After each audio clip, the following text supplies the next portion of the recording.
Assalamualaikum warahmatullahi wabarakatuh. Dengan saya Muhammad Mansur dengan NPM 184280117, jurusan Sistem Informasi dengan semester 6 dari Universitas Pancasakti. Di sini saya akan sedikit menjelaskan tentang transmisi data. Mungkin langsung aja kita mulai. Transmisi data juga komunikasi data atau komunikasi digital adalah transfer data di stream digital atau sinyal analog digital melalui saluran komunikasi point to point atau point to multipoint.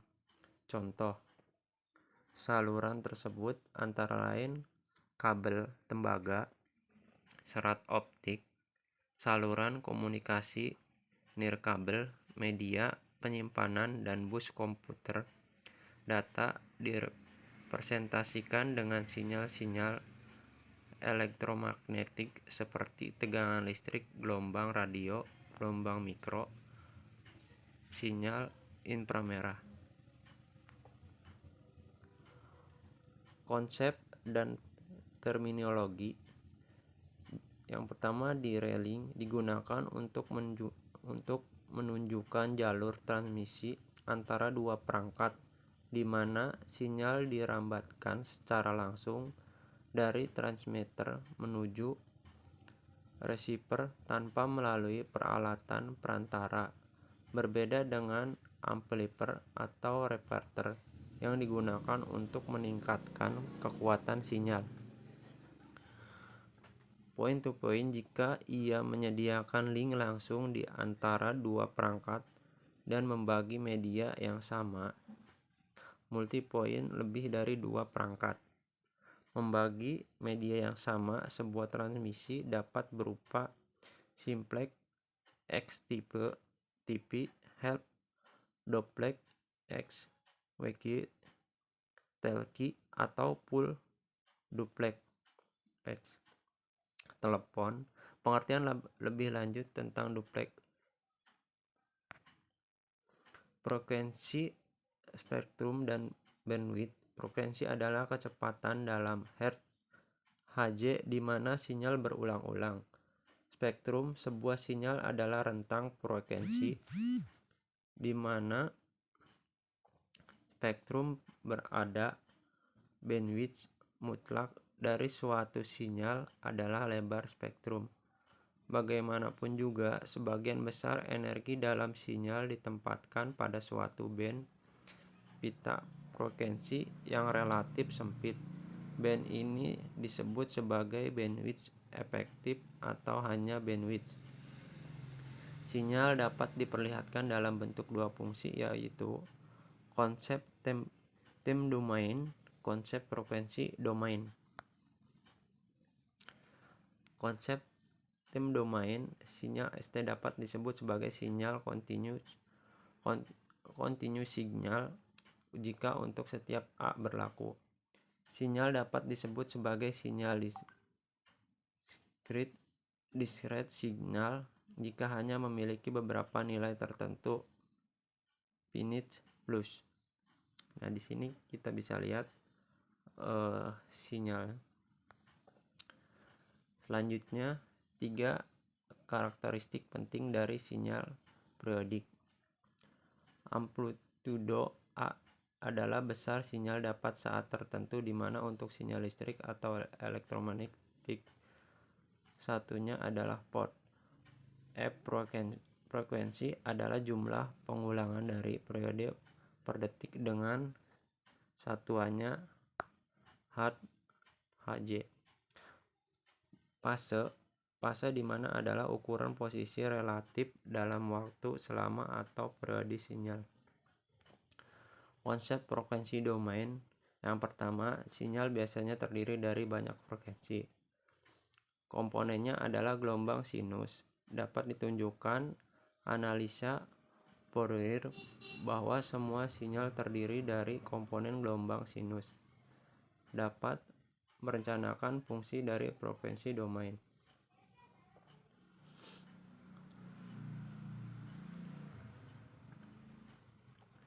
Dengan menggunakan analisis Fourier dapat diperlihatkan komponen-komponen dari setiap sinyal dengan frekuensinya masing-masing. Di sini kita bisa lihat gambar spektrum dari sinyal adalah rentang frekuensi di mana komponen-komponen sinyal tersebut muncul pada gambar di atas. Spektrum dari sinyal tersebut adalah F1 sampai dengan F31. Bandwidth absolut adalah lebar dari spektrum sinyal. Bandwidth absolut adalah lebar dari spektrum sinyal tersebut pada gambar di atas.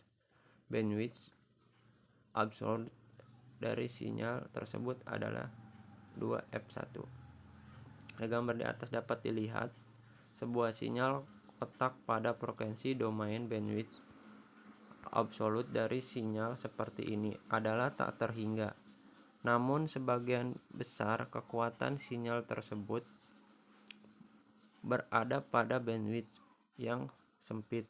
Bandwidth efektif atau sering hanya disebut bandwidth adalah lebar spektrum di mana sebagian besar kekuatan sinyal terkonsentrasi. Komponen DC adalah komponen sinyal yang memiliki frekuensi nol atau sering disebut juga komponen konstan.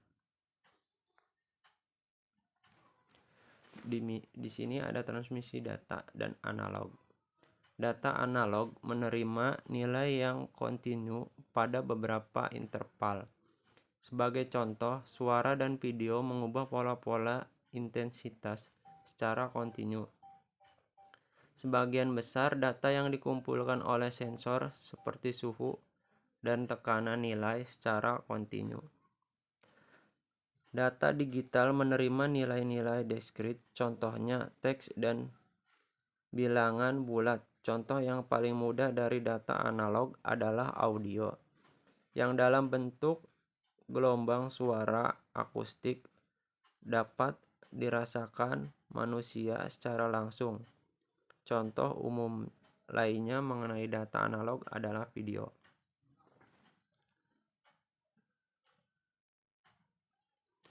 Nah, di sini ada sinyal-sinyal analog dan digital. Dalam sistem komunikasi, data disebarkan dari suatu titik ke titik yang lain melalui sebuah alat sinyal elektromagnetik.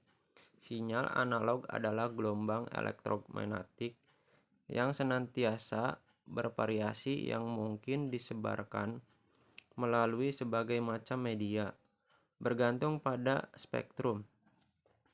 Contohnya, media kabel seperti twisted pair dan kabel koaksial, kabel serat optik, dan media terpadu seperti atmosfer dan perambatan ruang.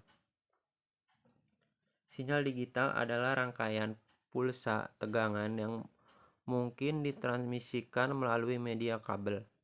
Contohnya, tingkat tegangan positif konstan mungkin mewakili biner 0 dan tingkat tegangan negatif konstan mungkin mewakili biner.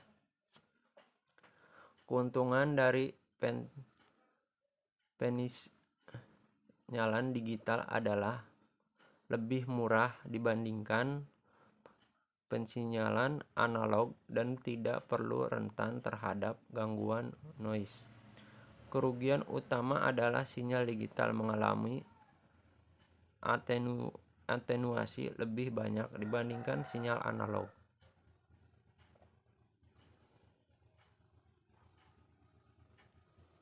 Sinyal analog dan sinyal digital. Sinyal analog yang pertama itu bersifat kontinu, dan yang kedua bagus digunakan komunikasi yang lalu lintasnya rendah. Yang ketiga, kemungkinan error besar. Yang keempat, perbaikan error sulit. Dan yang kelima, mudah terkena noise. 6. kapasitas informasi sedikit. 7. Sukar dilakukan modifikasi informasi. 8. Menggunakan konsep frekuensi. Dan yang 9 itu terakhir, boros bandwidth. Nah, yang di sini sinyal digital. Nah, di sini perbandingannya sinyal analog dan sinyal digital. Sinyal digital itu bersifat direct 0 dan 1. Yang kedua itu dia bagus digunakan untuk komunikasi yang lalu lintasnya tinggi. Yang ketiga itu kemungkinan error kecil. Keempat, perbaikan error lebih mudah. 5. Lebih tahan terhadap noise.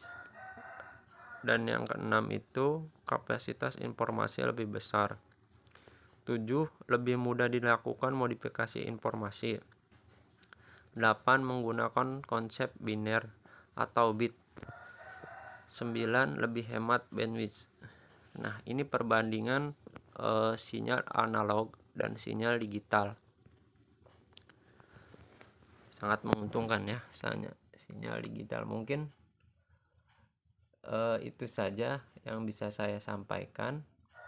Selebihnya jika ada kesalahan atau kekurangan, mohon dibukakan pintu maaf yang sebesar-besarnya. Saya Muhammad Mansur dari Sistem Informasi semester 6 Universitas Pancasakti Bekasi undur diri. Wabillahi taufiq wal hidayah. Wassalamualaikum warahmatullahi wabarakatuh.